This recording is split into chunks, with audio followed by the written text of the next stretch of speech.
The transformation doesn't come just from the learning or the experience. Our transformation comes when we take the time to reflect on the experience.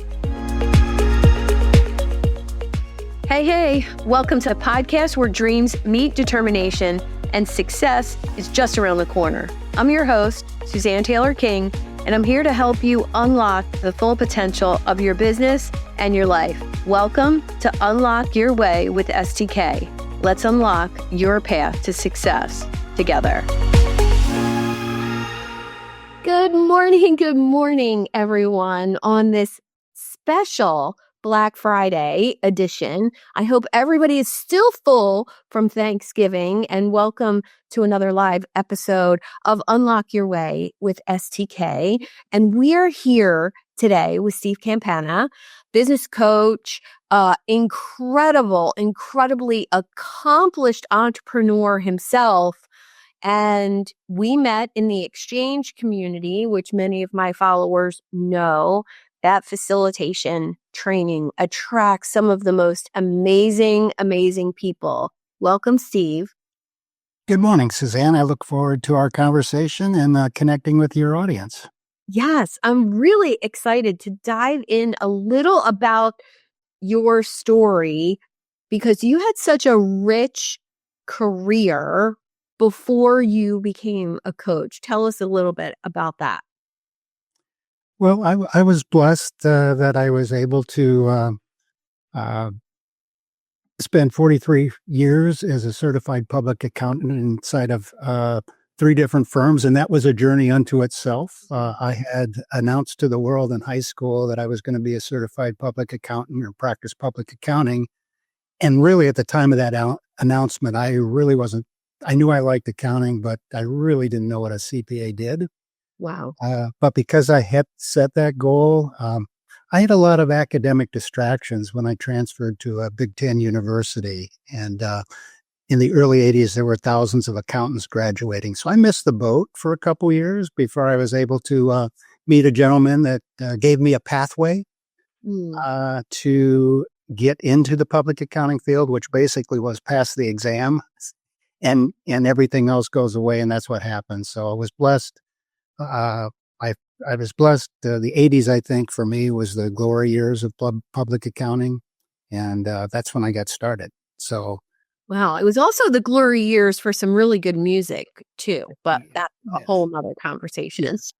Yeah. Well, music was an academic distraction, too. That was at least a half a point off my grade point, the live music in town. So, in any event, that's how I did that. And I was blessed. Maybe the last 20 years of my career, I got accredited in business valuation, and I became a significantly stronger advisor and ability to serve clients when that opened up a whole new.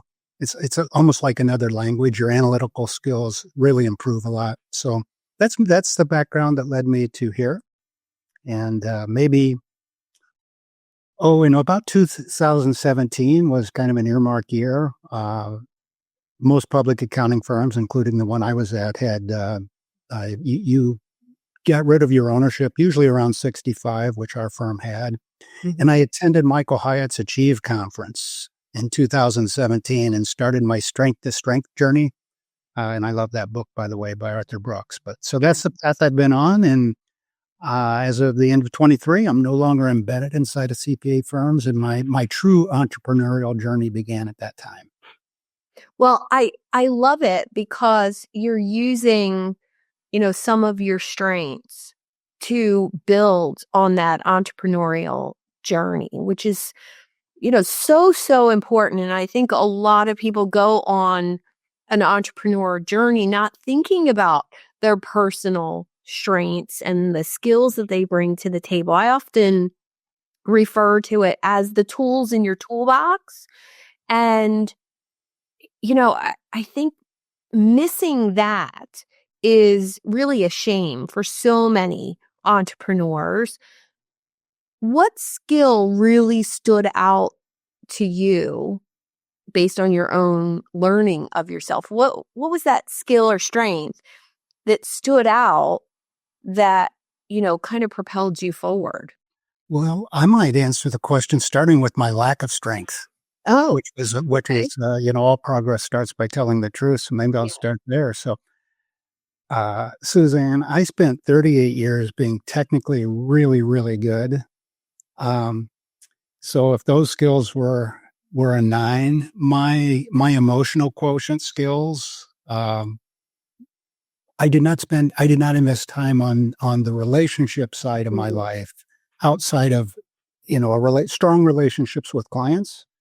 And as I started thinking about my strength to strength, I finally accepted the fact that when people told me, Steve, you're kind of unapproachable, Mm. which I didn't like that. But when I accepted that, I came across the article. I think it's Daniel Goleman. It's a Harvard Business Review article called "What Makes a Great Leader," Mm. and that started my emotional quotient journey. About the same time, I was probably that 2017 period.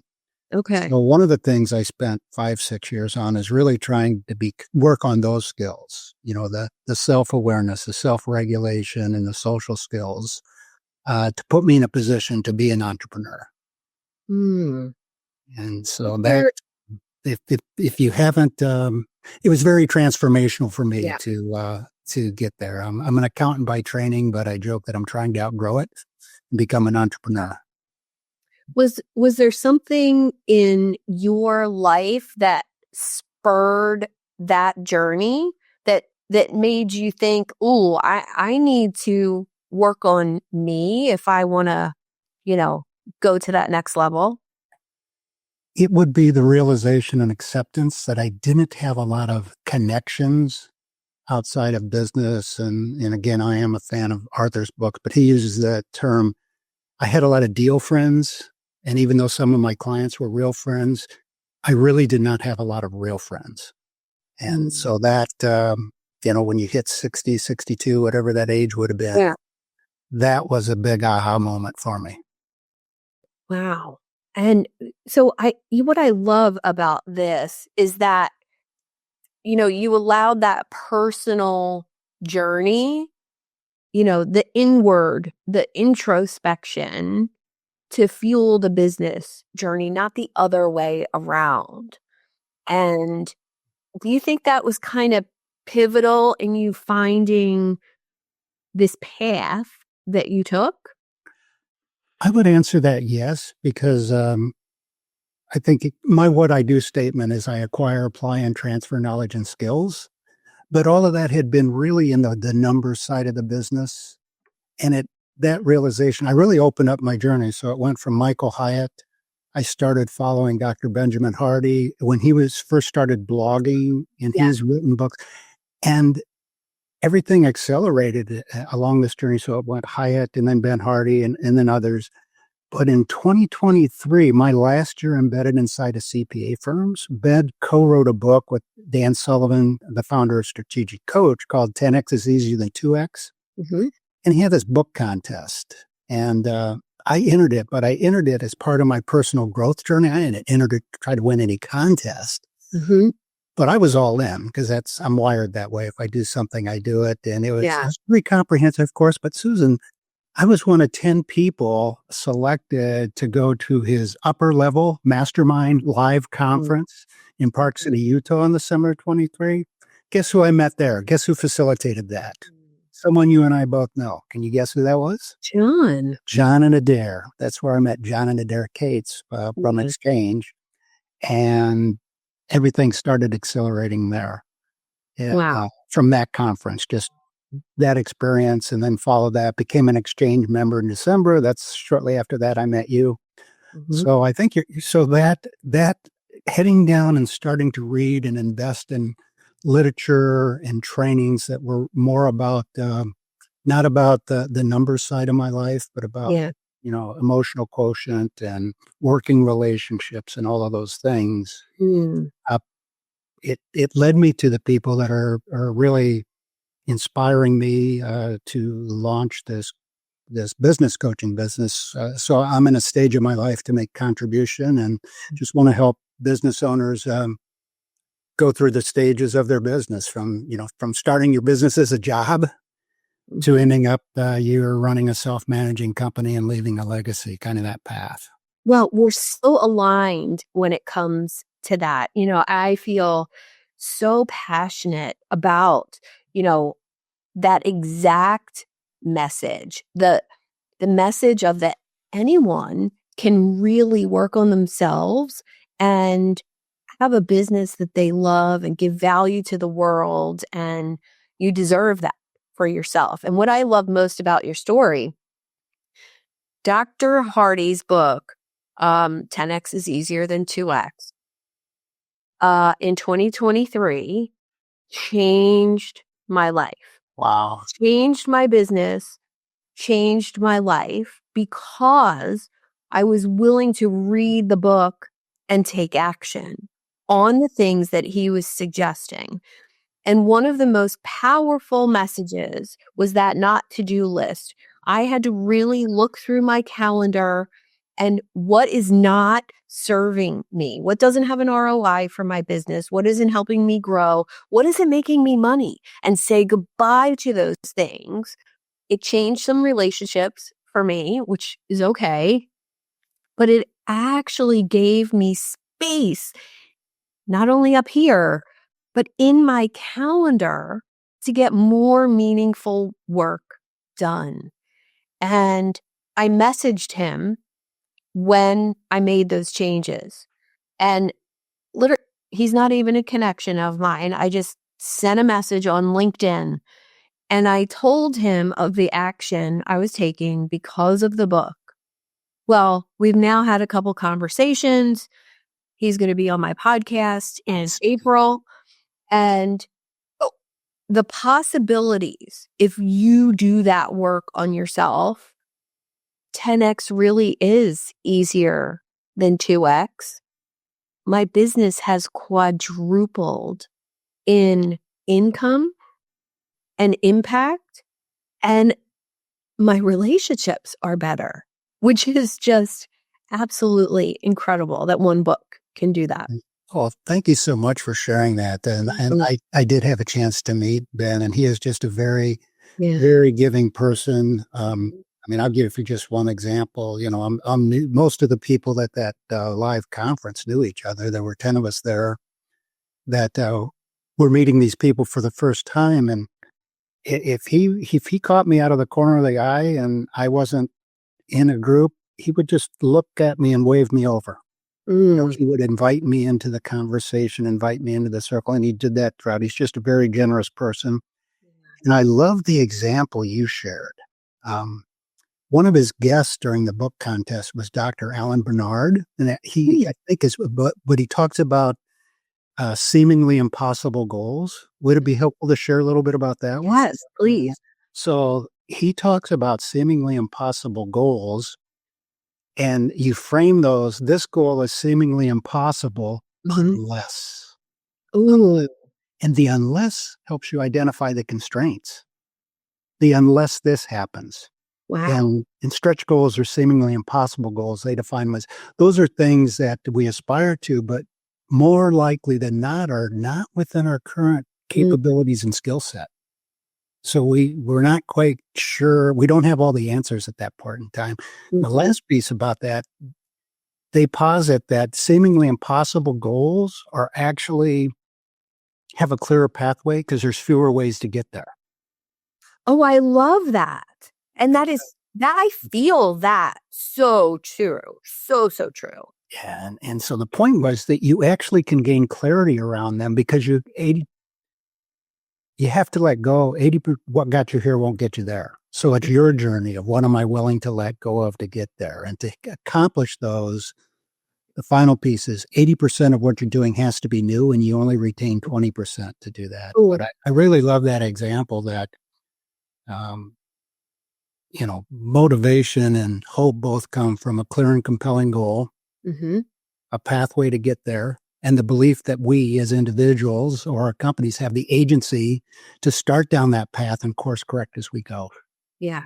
And I think it starts with, I remember making the decision to let go of some things last year, 2023.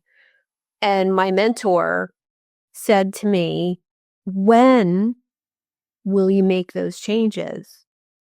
And, as we were talking about it, it felt very heavy, very scary to walk away from a huge amount of income.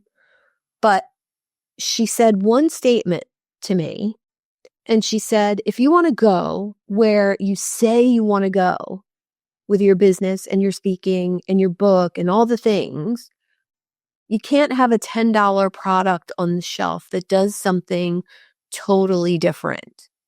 You have to be willing to let go of that $10 product that you started 10 years ago.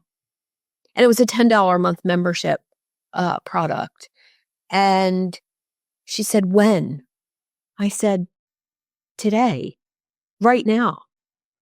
And I knew if I didn't make that decision, if I marinated on that decision, I would find reasons to not let go of that amount of income. But she really made me see, and the book, it was this, I can connect the dots now looking back, that it was set up for my success because I was willing to make that decision swiftly and do it before the end of the year. I think we were 2 weeks before the end of the year of 2023. And I said, I'll do it today. Done.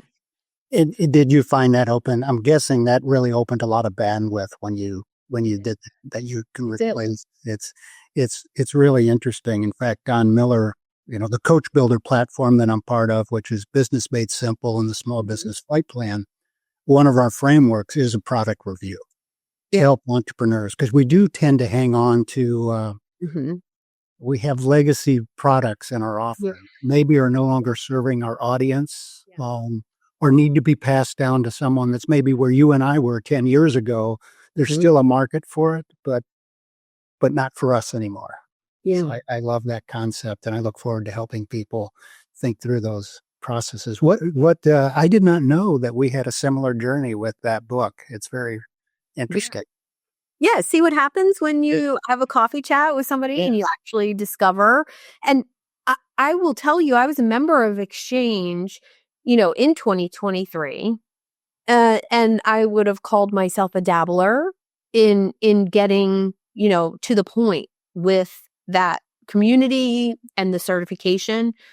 But as soon as I had more bandwidth mentally, emotionally, physically in my calendar, I was able to get my certification. I was able to build relationships within that community that they mean so much to me today, and when I think about that, none of that would have been possible at my bandwidth before saying no to more things and getting on that path to my single greatest purpose. And I really feel as though that book was instrumental in allowing that to happen for me. Yeah, that's great. Well, Danielle Laporte, she appears as guest on their podcast, but she has a belief community equals velocity. Susan, I attended your connection call last Wednesday, and there were 2 people there, and yourself. So there were 4 of us from Exchange community. Yeah.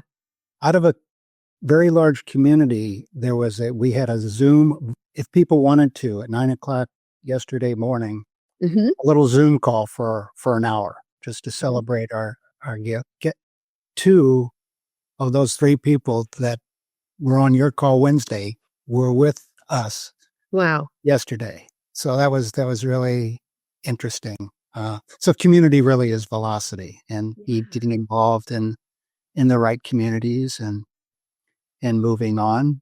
Yeah, I think so. I think community, I've been researching and building community since the early 90s. My first business, I had an incredible community that used to go on trips 4 times a year together.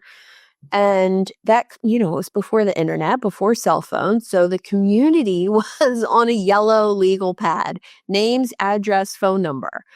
And the connections that I had within that community I was building were so much deeper because I feel like the tangibility of that community was based on actual face-to-face relationships.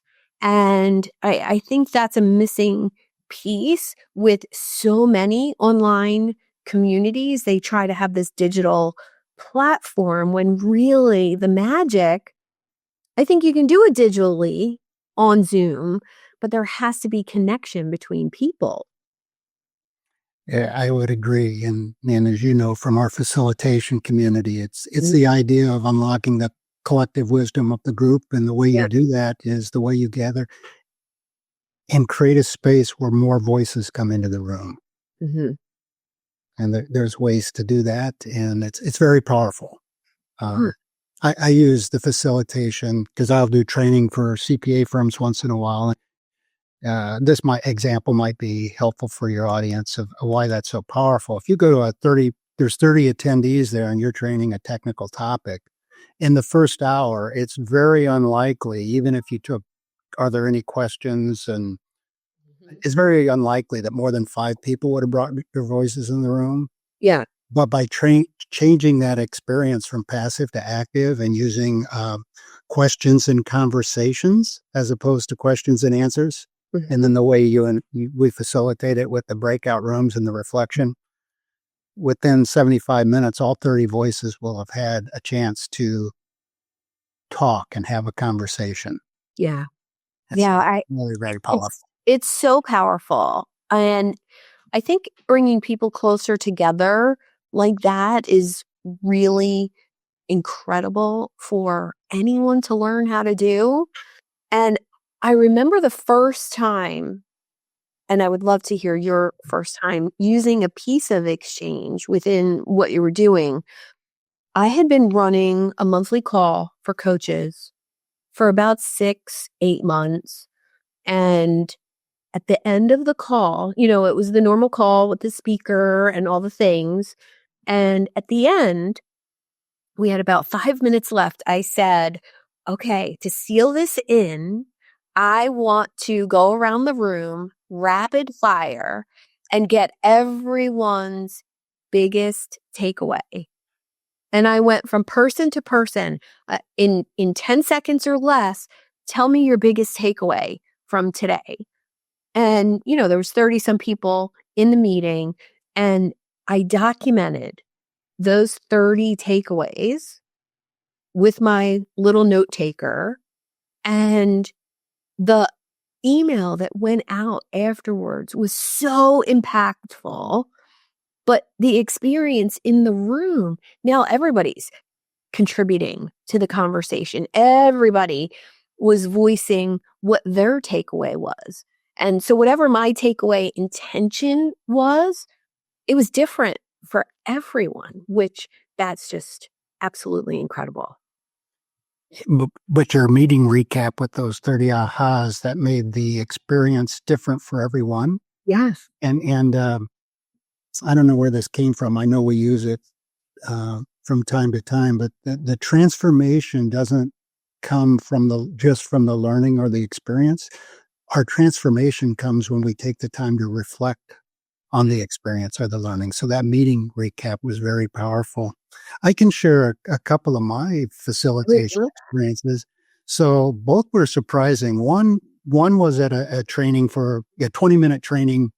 I did I wanted them to experience an interaction. So just facilitated that by when have you seen teamwork at its best? When has it been least effective? That question. But my sense from the group was I really modeled the reflecting back to let that person know they were seen, heard, felt, or understood, and some of the things we can do to make them feel comfortable continuing to bring their voice in. And the surprising aha in the meeting recap from that was that piece of the training where I spent a little more time telling them, well, here's what's happening behind the scenes. This is why, letting that other person just very briefly, Suzanne, I really appreciate what you said there. I could relate to that. Thank you for sharing that. That was their biggest takeaway. Oh my gosh, I Love love it. that Just so thank you much. for spending the time Mhm. to do that. And the other one was kind of my facilitation skills are improving. I put on a training, and with this audience, I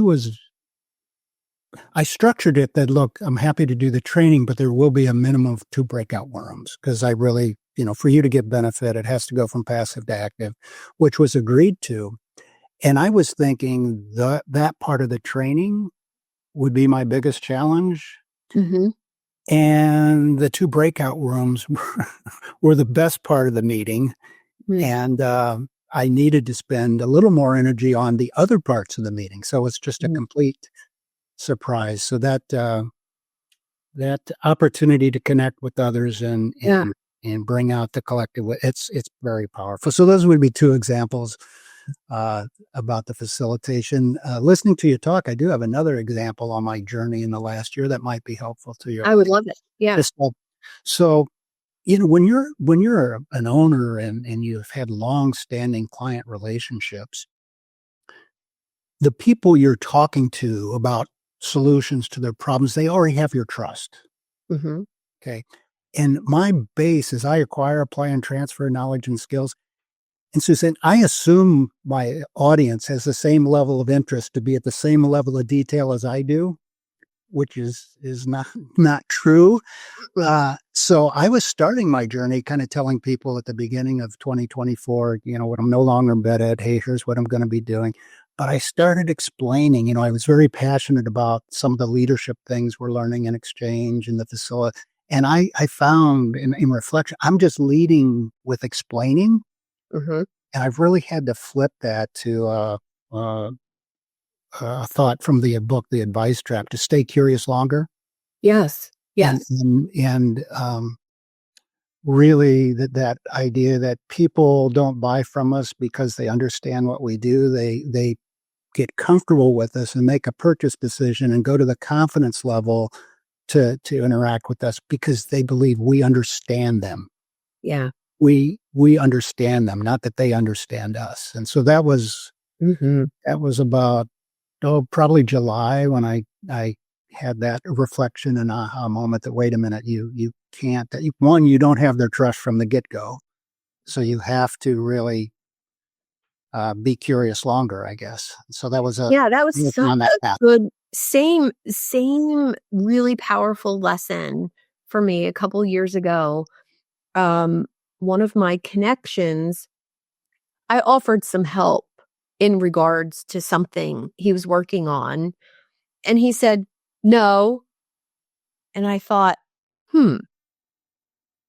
he doesn't understand. I'm giving him something of value because he doesn't even know he needs it. So at that point, when you're offering help to someone or, hey, I've been there, would you like some insights on that? Or would you like to know how to do that? It's so important not to jump to the prescription and really stay in that diagnosis phase. I hate poking pain points, but the curiosity phase that you mentioned is so, so important, because if you just offer and spew help out to everyone, it becomes not only less valuable, but people think you have an ulterior motive for offering that help. And I'm going to use my LinkedIn information. I just offered it to you before we went live. I have a full course on how to set up your LinkedIn profile, how to connect it to your website, what to say in your profile. I mean, it's easily a $5,000 coaching program. But if I just sent that to you after connecting with you on LinkedIn, well, one, you probably wouldn't look at it, or you would say, well, who she thinks she is sending me this stuff, right? So by sending your content to strangers or, barely connected people, it's a really big turnoff today's day and age. And I think more people need that message, that it's about, hey, Steve, I can't believe we're not connected on LinkedIn. I just sent you a connection request. I'm going to be tagging you in the show. And, I have a ton of LinkedIn resources if you're looking at, growing your profile and your presence there? Would that be helpful? And if you say no, well, obviously I'm not sending anything to you. And that's about being of value to other people. Yeah, what caught my eye and what I've resonated with me is, would that be helpful to you? Mm-hmm. So to continue along the lines of being curious longer, I would normally start explaining how I would help them, and I don't do that anymore. Yeah. I do that. Suzanne, this is what I heard from you. Might be as simple as, I can help with that. Would you like to see what that might look like? Yeah. Or would it be beneficial to you? Would you like to see what that might look like? And follow up with that. So your idea that asking that question really resonates with me. Would it be helpful to you if I share with you this LinkedIn course? And if they say no, then it's not the right time for them. They may circle back to it or come back to it, but it wasn't the right time now. So thanks for sharing that. Yeah. And I think so, a couple of people that I've offered that to, because it's all based on my journey on coming into LinkedIn. And I have many other resources that are very, very similar. And I've offered it to numerous people and they'll say, "Oh my gosh, that sounds amazing. How much is it?" I'm like, no, you misunderstand. This is not something I do or sell. This is just value that I give to my connections based on what I did for myself. So if you like my LinkedIn profile and you see how it's bringing people to me, I'd love to share what I did with you because you're one of my connections. And that, well, one, everybody who has received that information goes, "Wow, Suzanne, this is amazing. Thank you so much." So you're building those relationships based on value. And I think being of massive value, I'd love you to speak to that a little bit, because to me, nobody wants your opt-in. Nobody wants your free PDF. Nobody wants your video series until they know you and that you care about them. But, well, I would agree with that. That comes back to they feel that we get them. We've Yeah. let them know they were seen, heard, felt, or understood. Yeah. And Thank you. Thank you, Jim, for adding to the conversation here in the comments, helping rather than yeah, selling. Absolutely. Massive value is something, that exchange, the certification that we're in together, is so, so good at the ask and give framework of being of value to other people. And you said something interesting about being approachable earlier. I think that's part of it. yeah. For me, that was part of my emotional quotient journey, is just being more open, more forgiving. I appreciated Jim's comment, helping rather than selling. Uh, I've used something similar and I try to work with this, that like people selling professional services, that no, you're there to serve. You're serving them with something that will help solve their problem. You've got to get over the idea that you're selling something. And what I found helpful in one of the transitions inside the public accounting world, because I was around a lot of smart people and I'm a sponge.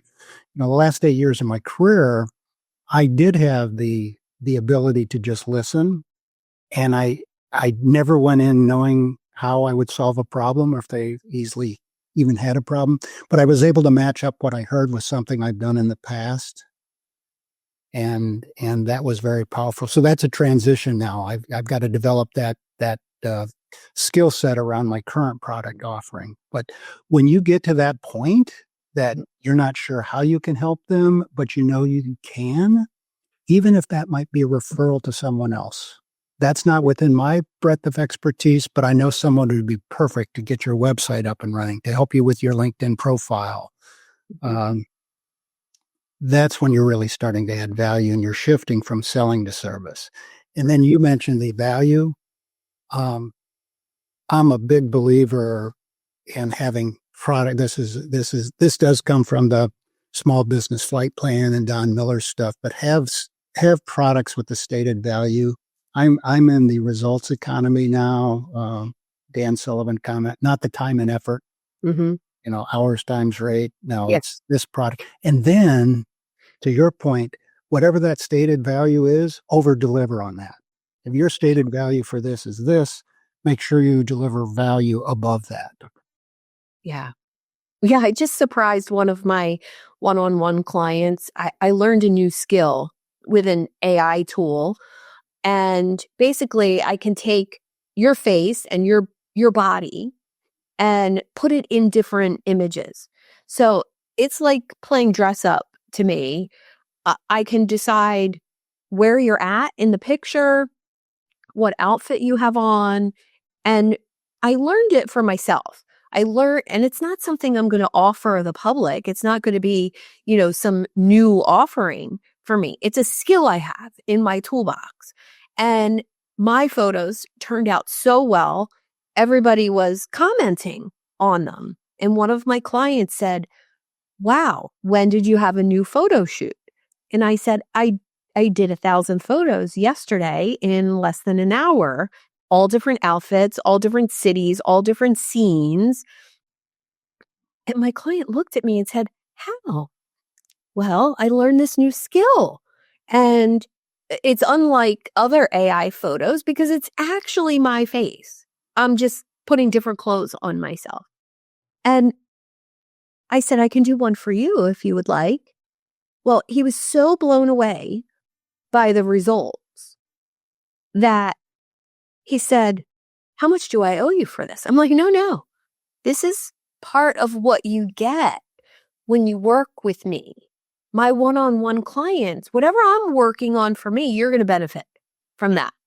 And because I'm learning and I'm growing in that skill department, in the toolbox department, you're going to get that. You're going to receive that when you work with me. And to me, that's the astonishment. You want your people to feel astonished in value when they spend time with you.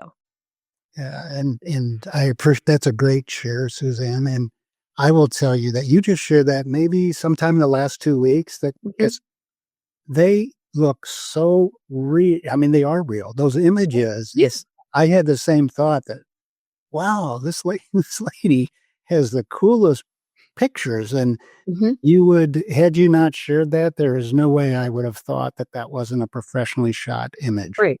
Right. It's pretty amazing, and you're mastering that craft because they're really well done. Thank you so much. And, when I look at my clients tend to be much like yours, busy, owning a business, maybe multiple businesses, and taking 3 days and thousands of dollars to have the clothes, the outfits, the travel to do a photo shoot just isn't in the realm of possibility. And so now, not that photo shoots aren't valuable. I mean, I have an incredible photographer. We're going to spend some time together this winter, but this is so wonderful when you're looking at the online space and the constant need for images and all of that. So when I really think about what you do and you're bringing in other learnings that you have from other people and you're bringing them together and synthesizing them with your strength for your clients, how did you realize that combination of skills? I mean, I see it. I see the connection between your skills from your corporate life to what you're doing. But how did you see that connection when you were doing it? Uh, it again is jumping out from and I don't remember the exact names, but up until we're about 40, we Mhm. really do absorb that technical side of things, and that part of our brain slows down at around that age. But I think the answer to the question that I believe I heard was, you really shift to that next level where it's your knowledge of how to apply. You may not learn that new algorithm as fast as the young engineer or the young, but your experience brings it to life. Mm. And so the ability to do that. Another thought that came up is I was fortunate that I did work in industries that were comparable, people that make, move, store, or build things. But the knowledge transfer between, I had a foundry. I learned as much from my clients, but this example I'll share because it applies to so many businesses. It says, Dave, there's 3 ways to make money. You make it on the sales side because your product is more value in the eyes of the customer. Mm-hmm. You make it on the purchasing side because you're able to purchase the raw materials uh, because of your purchasing power or your relationships. You're able to buy better, or you make it on the conversion, and that's taking the raw materials and converting them to something of value. And I was able to share that story across industries. Hey, let's take a look at this. If we looked at these 3 things, where are you strongest? Where are you weakest? So just uh, being aware of what worked over here, just because it's a different industry or a different experience, test Yeah. drive it, see if it lands there. It was very beneficial to me to have been blessed with, one, I was around a lot of smart people, and I was blessed with really, really good clients, and it was more a collaborative relationship than that. And so just like you did, you shared the example with the photo images on this call. You shared the example with Yeah. the LinkedIn. Those are things that you're working on in your toolbox. Mm-hmm. They're working for you, and you're sharing them with others. Yeah. And I think one of the things that is interesting here is that when I was first starting in this journey, I thought I was going to struggle. I didn't know how I was going to translate my business into the online space back in 2010. And my coach at the time said to me, "Well, what did you used to do for a living?" And I said, "I was a dental hygienist for 20 years. That doesn't, that doesn't connect. Like, what's the big deal?" Oh, do you understand that for 20 years, every hour, you were talking to a new person? And this light bulb went off in my head that I saw the connection between that 20 years of experience. I've been working in the dental field since I was 16. Oh my gosh, I know how to connect with people. And all of a sudden, so much opened up because I understood the connection between that career and this career. And it it really transformed my thinking on having my own business. Yeah, that's fantastic. That's going for me, relating to your story, that's going from the unapproachable Yeah. to the approachable. And you had a jump start.